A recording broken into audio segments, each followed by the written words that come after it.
Саламатсыздарбы, урматтуу Бека Медиа каналынын катталуучулары. Атамбаевдин ачуусу эми келдиби? Ал бүгүнкү чогулушта тарс этип жарылып алды. Анткени ал бүгүн чогулуш өтүп жатканда коркпостон, үркпөстөн туруп эле Жээнбековдорго бир жериңерди кысып жүргүлө, болбосо менден бир нерсени көрөсүңөр деп айтты. Атамбаев Жээнбековдон такыр коркпойт экен. Жээнбековдун президент болуп турганына карабастан, Жээнбековдун өзүнө эле эмес, Жээнбековдун бүткүл үй бүлөсүнө, Жээнбековдордун бардык фамилияга бир жериңерди кысып жүргүлө, болбосо Бакиевден да жаман болосуңар. Бакиевдин аягы кандай бүткөн болсо, силердики андан 5 бетер болот. Мен силерге бир нерсени көрсөтөмүн деп коркпостон эле айтып жиберди. Элдер болсо ага кол чаап, күлүп, Жээнбековду дагы шылдыңдап алышты. Ал эми сиздер ушул сөздөргө кандай карайсыздар? Атамбаев президент болуп жүргөндө Кыргызстанга эмне жакшылыктарды кылды эле? Ал эми Жээнбековдун президент болуп келгенине 2 эле жыл болду. Ал эмнелерди кылып жатат? Ошол жөнүндө да өзүңүздөрдүн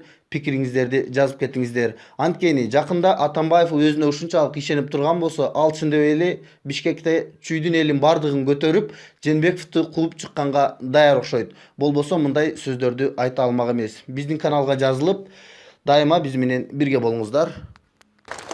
Урматтуу менин мекендештерим, айланайындар.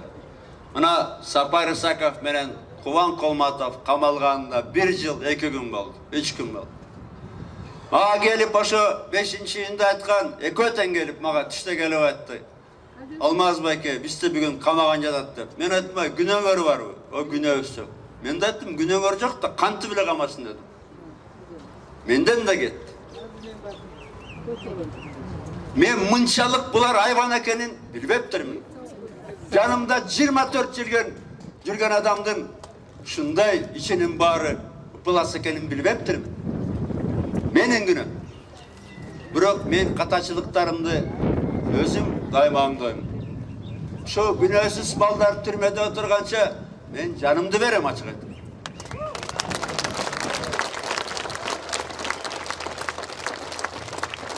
Мына Сапар Исаковду тест боюнча камап, Колматовду мектеп боюнча камап, а бирок эмнеге бир күндө камап атат? Анткени күнөөсү бир.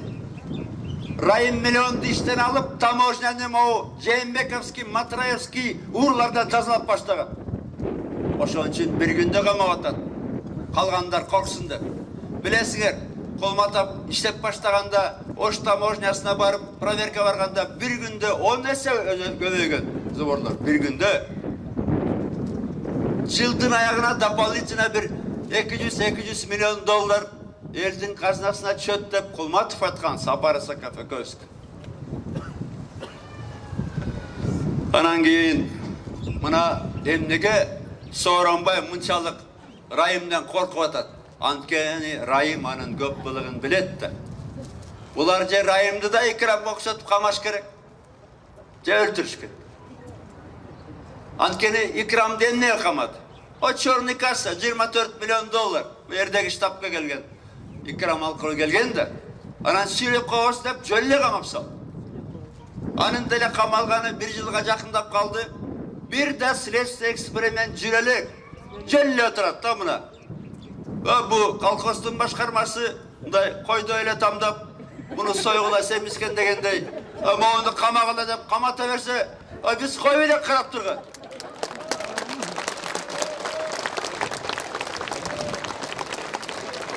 Мен буга чейин мынтип айтпайт элем, анткени эл дагы 1 жылдан ашык ишенип отурду. Бул адам деп ата айтышкан да. Азыр Кудай буйруса мага ишенип атасыңар. Айтканымдын баары чын болуп чыгып атат. 1 жыл мурун айтсам, Райым үчүн десем, эч ким ишенген жок эле. Дамир Мусакеев коррупционер, өкмөт берген квартирада жашайт. Матраимовдор, Жээнбековдор, Келдибековдор таптаза экенде аппак атат. Мына мен жөнүндө кээ бир журналисттер заказ аткарып, Райымды колдочу, Райым менен чайчу деп дагы бир жолу айтам. Мен Райым миллионду болгону 1 жолу 2010 жылы Курсан Асановдун үйүндө көргөм. Mümkün ошол жерде анында апасы жүрүп чай куйгандыр. Мен кайдан билейин? Мен кайдан билейин? Анан кийин кантип эле Атамбаев бул жоолуктун баарын билген жокту. Айтып бербедим орусча, кыргызча да кайталап берейин. Мына мен ГКНБга ишенчимин. Жумасына бир жагы 3 жолу маалымат берчи. Бир да маалыматта Ош таможнясы боюнча, Эркештан боюнча, же Райым миллионча бир сөз жок. Эмнеге? Мына 2013-төн 16-га чейин Ошское управление ГКНБны Асылбек Кожобеков башкарган. Андан кийин Идрис Кадыркулов башлаган. Анан кийин Сооронбаев президент болгондон кийин Идристи ГКНБнын төрөгасы Асылбекти зам кылып коюп атпайбы? Ыраазычылыгын билдирип. Райым экөөбүздүн былыктарды сактап бердиңер. Bu Улуттук Соок коопсуздук комитети азыр улуттук коркунуч болуп баратат.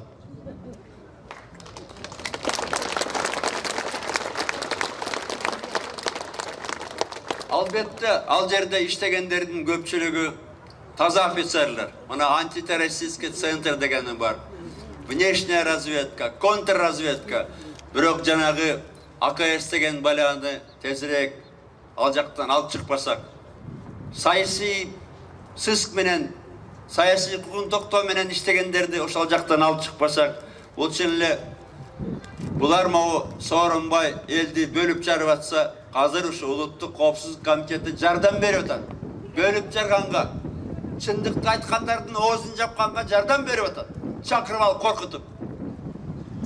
Аягы жаман бүтөт.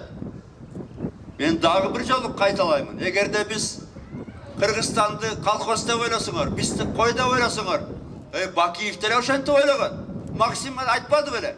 Кыргызстане 5 миллионов баранов деп. Булар ойлоп атат, уже 6 миллионов баранов деп. Силер Бакиевтерден жаман бүтөсүңөр. Бир жериңерди кыскыла.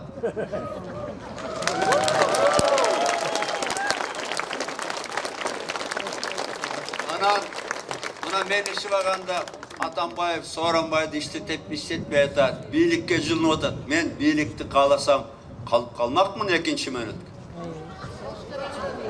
Мен чарчадым 6 жыл иштеп. 10-жылда эстесиңер.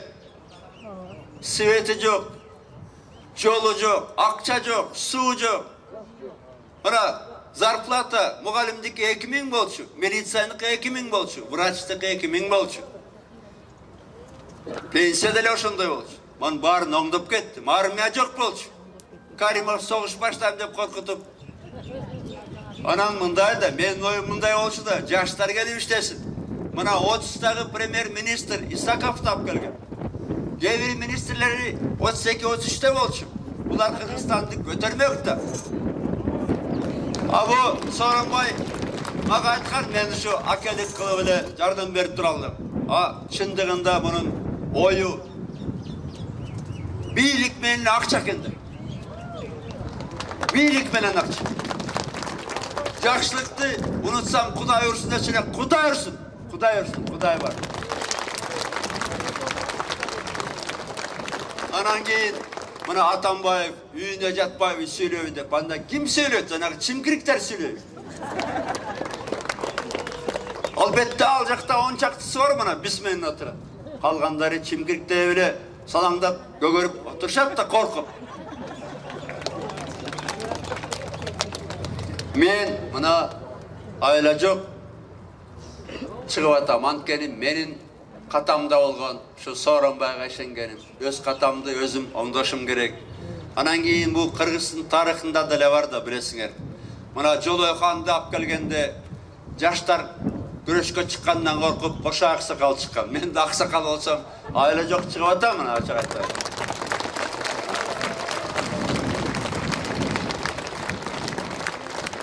Анан эмнеге жанталашып мени эптеп ушу же өлтүрө албай, же кама албай атат. Атамбаев сүйлөбөй калса, калгандардын баары койго окшоп туруп берет деп ойлоп атат да, жаман ойлор. Ошондуктан мына ушактарды таратып атат кайрадан. Дачасудагы самолетто Атамбаевдин бирдемеси болгондо. Бүт кал. Азыр мына Батукаевтан эптеп бир Атамбаев Батукаевтан акча алып чыгарды деп сөз чыгарыш үчүн баарын камап атат. arbette bir şılığındar. Anaq spravkaların oңдоп, diagnozini oңдоп, Atakaev'ti çıkarıp görüşken. Biroq men de işengen Batukaevçiler 3 aydan içinde ölüp kalat dedim. Biroq men Atambayev prezident al gezdek şu Batukaev'ten men seni çıkaram, akça ver dep aytat bilemin. Anı Sooronbay aytat.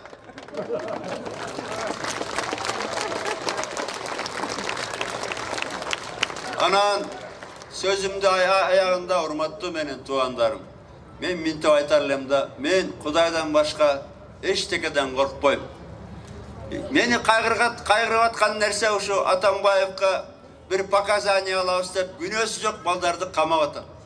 Canıma adamdık sapatın saktap tüzdürse kamap atat bana. Oy, Damir Musakeyev korrupsioner mi? Cembekovlar, Matrayimovlar, Keldibekovlar korrupsioner. Anam misalı hep Atambayev uşu Batukaev'ten akça aldı dep pakazan yalam dep 3 yaşar balası var. Ayıda Salanova'nı kamap atar. Bol to'g'ri emas. Bol to'g'ri emas. Bularga chiqadi deb o'tirsak, dag'i 4,5 yil kutamiz. Biz qo'yib elak kutgancha. Agachayin Qirg'iz elinde bunday suyladigan bir o'g'alabı bardan. Biz kolxozning qo'ylari emasmiz. Kırgızistan kolxoz emas, ya Qarasuv bozor emas. Bu Kırgızistan.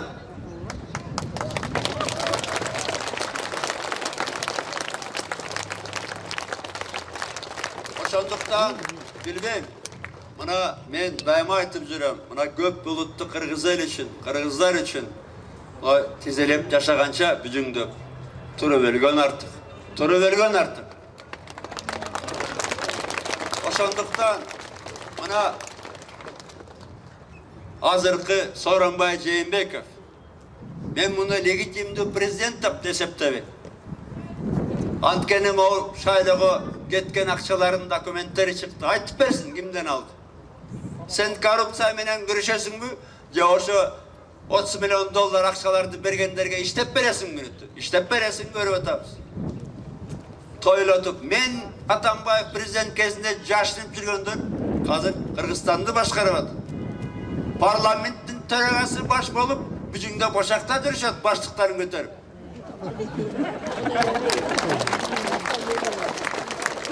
Oşonduktan sözümün ayağımda aytarlım urmatlı Kırgız elim.